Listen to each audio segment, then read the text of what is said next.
Hey, because today's abortion death anniversary was from a saline abortion, that's it's a whole topic unto itself, and it's one that I want to address right now.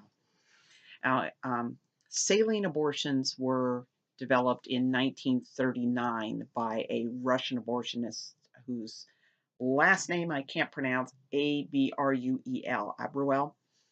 He got the idea to take out amniotic fluid and replace it with something to kill the fetus and or induce premature labor.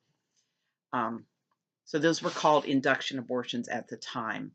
The modern induction abortion is something a little bit different that I'll talk about later.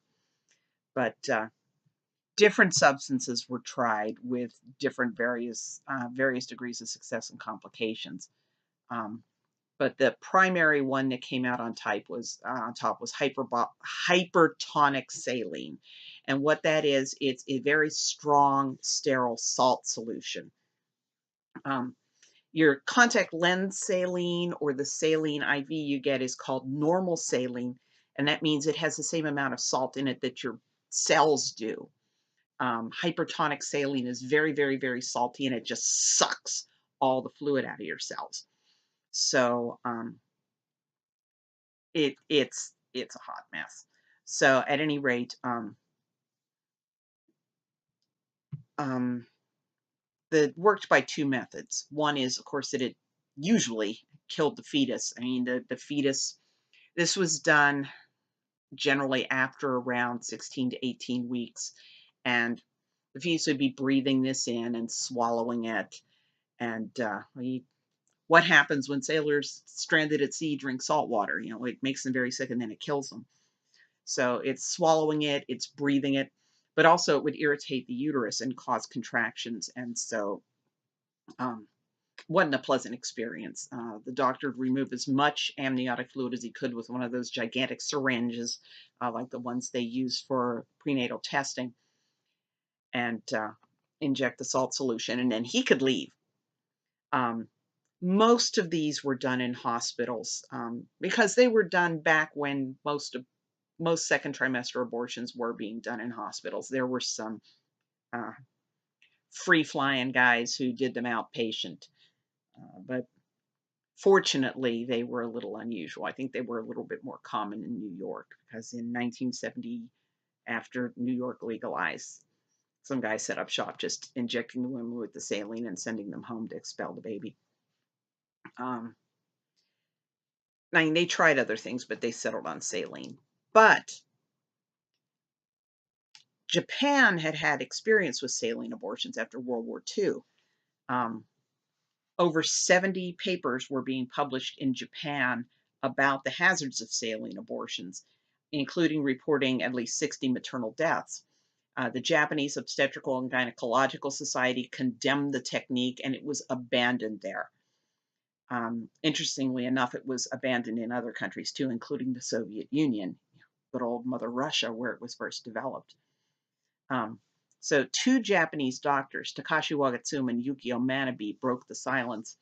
Wagatsuma wrote, "It is, I think, worthwhile to report its rather disastrous consequences which we experienced in Japan." And Manabe wrote, "It is now known that any solution placed in the uterus can be absorbed rather rapidly into the general circulation through the vascular system of the uterus and placenta. Thus, any solution used in the uterus for abortion must be absolutely safe, even if given by direct intravenous injection. A solution deadly to the fetus may be equally toxic and dangerous to the mother. In spite of the accumulating undesirable reports, the use of hypertonic saline for abortion is still advocated and used in the United States and Great Britain. I would like to call attention to the danger of the method and would predict further occurrences of death until this method is entirely forgotten in these countries." And these two quotes were the Wagatsuma quote was from Intra-Amniotic Injection of Saline for Therapeutic Abortion, published in 1965 in the American Journal of Obstetrics and Gynecology. And the quote from Dr. Manabe was from The Dangers of Hypertonic Saline-Induced Abortion, published in the Journal of the American Medical Association in 1969. So this was before legal abortion was widespread. It was known that these were dangerous, okay? So let's start. These guys were shouting it from the housetops. Um, Now, as these saline abortions became more popular in the West, some grim reports arose. A British study published in 1966 found that the saline would enter the mother's bloodstream and cause brain damage. Swedish researchers noticed an unacceptably high rate of complications and deaths. So Japan abandoned this method, Sweden abandoned it, and the Soviet Union abandoned it. And this was all in the 1960s. Okay. But for whatever reason, in the United States, these warnings were just totally blown off. And it's really interesting that the self appointed champions of women's rights and women's lives and women's health weren't screaming bloody murder about this. Um, you know, so with California and New York leading the way, we're seeing saline deaths starting there. And gradually, saline abortions became replaced in the United States. Um, Now, we already knew women were dying. They knew they were dying in Japan, they were dying in Russia, they were dying in Sweden, they were dying in Great Britain. So the risk of death to the mother was something that the American abortion practitioners knew about. But there was one problem. Um, Saline abortion really could not be performed before 16 weeks because the um, amniotic sac really wasn't big enough, and we didn't have the ultrasound technology to get the needle in there, pull out the amniotic fluid, and replace it with saline. So D&C abortions were used up until, maybe around 12 weeks. You couldn't do the saline abortions until starting about 16 weeks. So this left you with a 4-week period there where you couldn't sell an abortion. She'd come in and go, sorry, it's too big to suck out through a tube and it's too small for me to, replace the amniotic fluid with this strong salt solution. So the woman wound up not having abortions right away. And we know from research that I can go into that every day of delay between this day and the day of the abortion, she's more likely to change her mind. Um, So there was that problem. You can't sell any abortions in that gray period. The other problem was doctors miscalculating gestational age. So they would start what they thought was a first trimester abortion, and when they start, getting their cannula clogged up, they'd realize they were further along, and they're having to reach in with forceps and pull out parts of the baby, pull it out in chunks. And they kind of discovered that, well, yeah, this works, and it gets it over a lot quicker. You can just ram in those dilators, get her dilated, and there's no more gray period there where you can't really do abortions. Now there was so that was a downside. So they replaced those.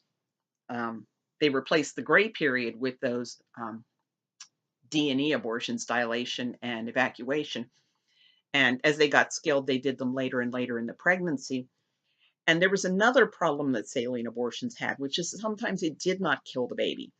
And the baby would come out alive, and then you'd have a lawsuit.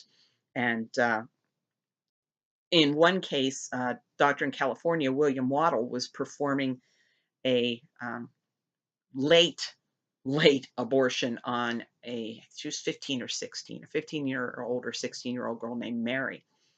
And the baby came out alive, and it turned out this baby was 32 weeks along, and he strangled the baby, and he got away with it because his lawyer brought up some obscure legal definition of death, and they got a hung jury because one juror decided that the prosecution had not proved that Waddle had caused the baby's death under this definition of death, even though the baby had not died from prematurity, had not died from saline injuries. The baby had died from manual strangulation. He did it in front of witnesses. But still, it was a mess. He got prosecuted. It really screwed up his day. So gradually, they started replacing it by doing those dismemberment abortions later and later.